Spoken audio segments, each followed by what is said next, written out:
Welcome back to What Arty Noobs with General Disturbance. This is the 105 leFH18B2, the French Tier 5 premium SPG that we know and love as VP La Pew Pew, but you might know as a leFhy, a leaf blower, or if you have jingles. Yes, this one is located on the northeast spawn of Highway under the command of Mr. B. Well, yeah, I'm not going to mention his real name because that would get me in trouble. And this is a YouTube video after all, because if I mention certain words, I'm almost certainly going to get demonetized straight away.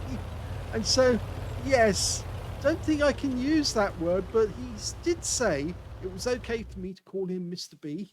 So I'll go along with that. I think that's acceptable.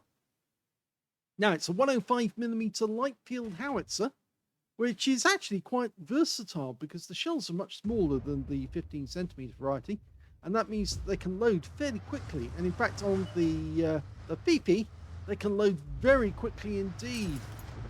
Standard reload is, well, if I can remember correctly, 8 point something.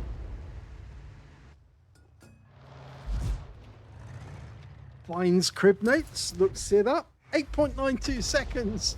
Mr. B's got it down to 7.01. Okay, that's very quick, but in actual fact, in reality, it would be very quick to reload a 105mm, mainly down to the fact, oh, he's done it. He's just got his first kill on a Hellcat. No, they are fairly quick, and in fact, actually, they are using them in a certain conflict nearby at this moment, and they're finding them very effective. In fact, some of them were supplied by the UK. In fact, we used them in the Falklands conflict because A, they were light and easy to carry about. In fact, they could be slung underneath a helicopter and moved about quickly, but also because the shells actually were quite effective. Well, this particular artillery piece is actually mounted on top of a Char B1. In fact, it was probably the reason, or Char B1 I should say, yeah, it's probably the reason they did that was because it was too small, the vehicle was too small to take a bigger howitzer than the 105mm. Now that sounds a bit odd. Oh, that was a direct hit there. It sounds a bit odd because if you think about it, they did fit a 15cm howitzer on top of a Panzer 1 to make the Sturmpanzer 1. But the thing is that that was actually the field carriage that was just literally mounted on top of the vehicle. That was close. And so after all, it wasn't particularly... Oh, that was a direct hit. I think that's the other Arty on our team getting that shot.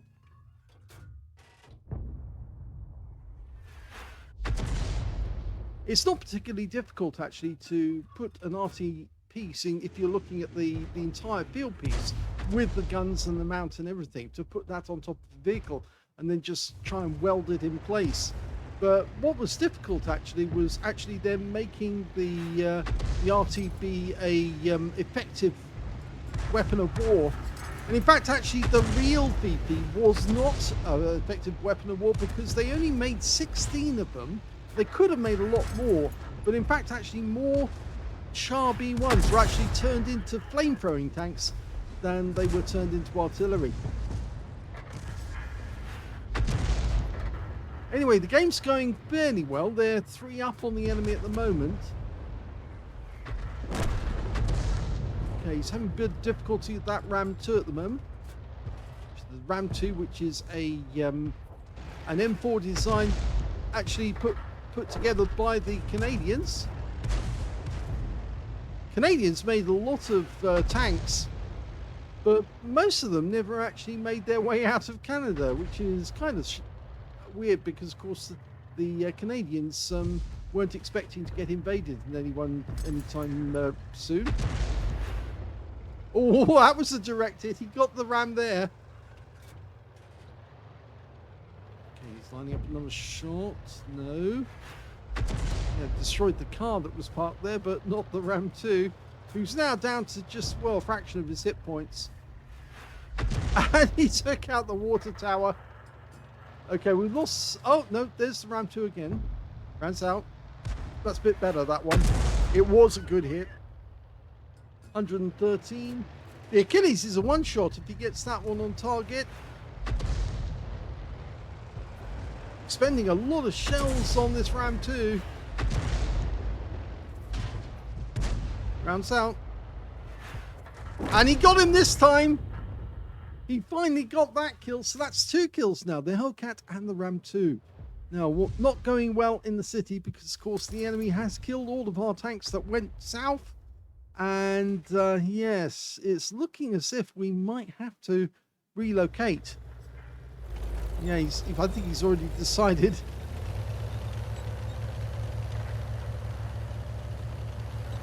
Now, to try and keep his front to the enemy, he's actually just moved back a short distance. But he needs somebody to be spotting for him, and nobody's spotting. And the thing is that when nobody's spotting, you just need to look for the high ground where the enemy tank's likely to appear, which is at the bridge. And then we can see the T-3485 moving back. That's a good hit, 110. The alpha of this Arty is 410. Penetrates 53 millimeters of armor though, which is very, very good. And with that 8.92 seconds reload, the 7.1 overall. DPM is very high, 2,758. That's just with the standard reload time. In fact, actually with a faster reload, it's even better still.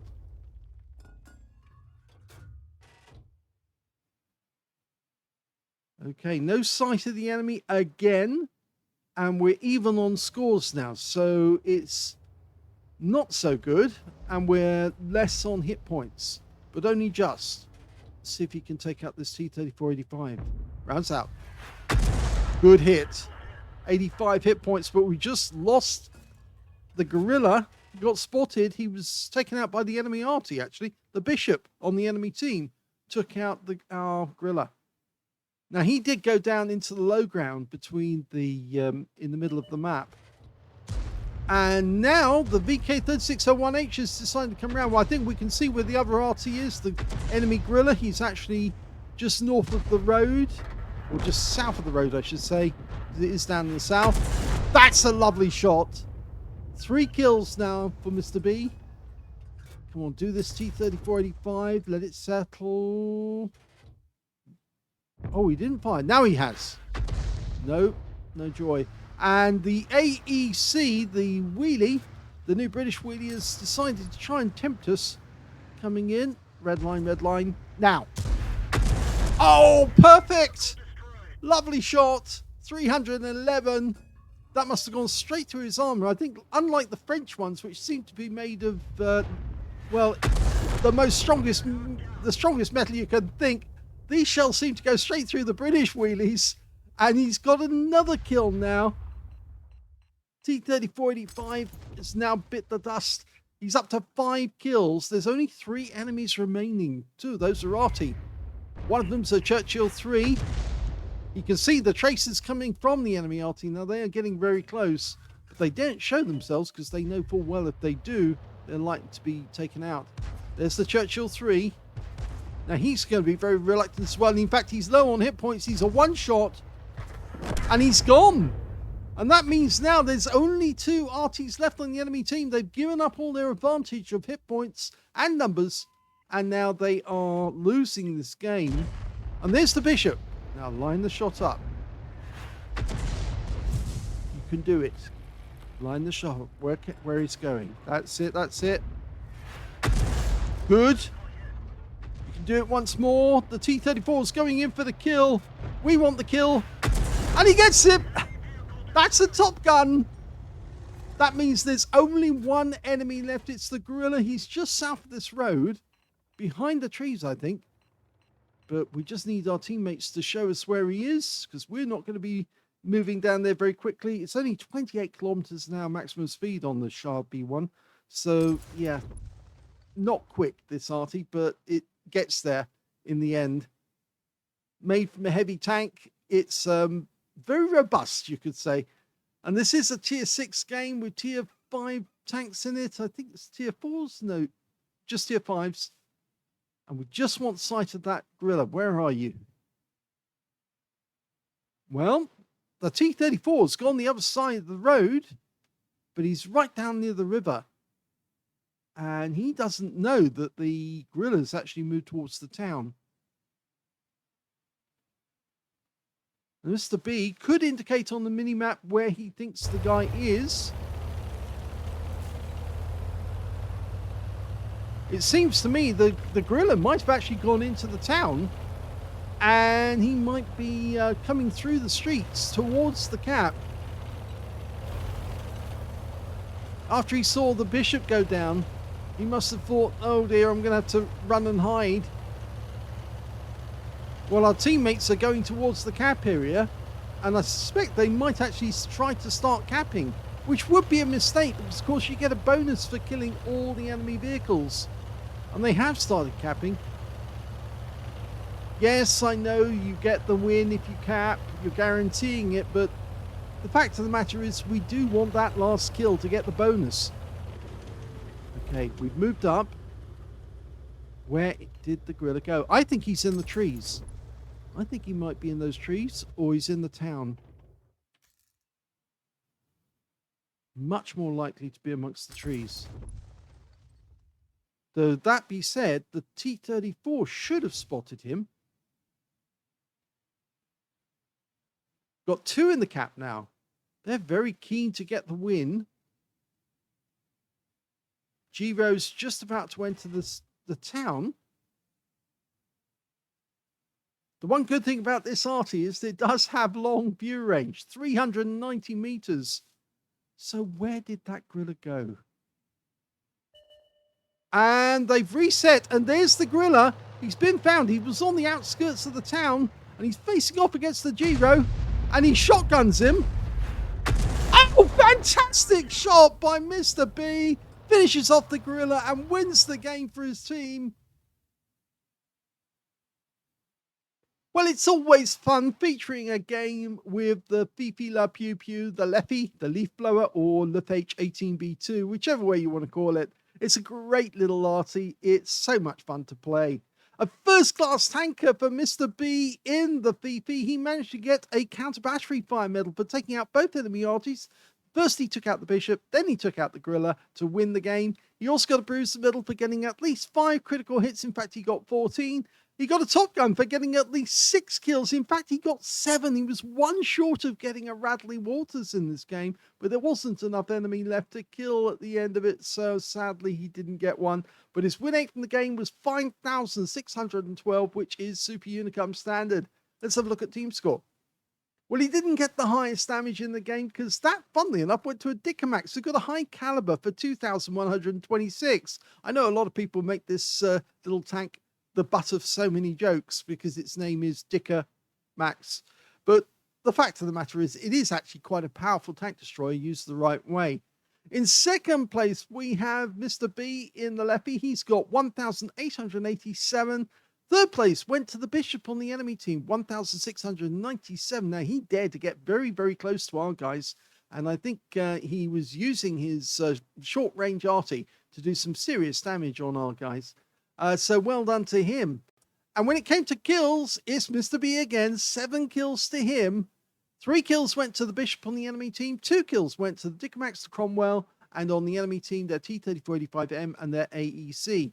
And when it came to base XP, yes, Mr. B got that one. So 2 out of 3 in this game, and he got the second and the third. Okay, so 1,049 means he's the only player to get over 1,000 base in the game. Next highest was the Dicamax with 907. Third was Cromwell with 813. He fired 37 rounds, so he's actually got 13 rounds left at the end of the game. 15 direct hits on the enemy, 4 of them penetrated, 15 splash. Let's have a quick look and see. Can we see which one's penetrated? Well, the Hellcat is thin armor, so of course the shell would just go straight through it. The bishop, again, thin armor, went straight through. The guerrilla, thin armor, another one. And the AEC, well, yes, he went right through the side of that. So unlike the French wheelies, as I said, the British one seems to be paper thin on armor, but the French ones, they just seem to repel any shot that's fired at them.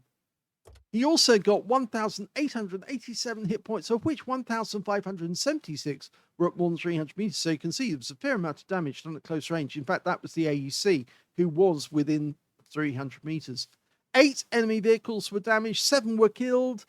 He earned a profit of 20,225 credits from the game, got 25 bonds for a mission achievement, and he took away 2,203 experience points as well as getting a mission completion reward on free XP. So it's how to turn a losing win. Arty saves the day, which certainly did, and it was great fun. Some lovely shots in there. And I hope you enjoyed that replay. If you did, please give this video a like. Do subscribe to our channel. Leave a little comment down below because it feeds the algorithm. And thank you for watching.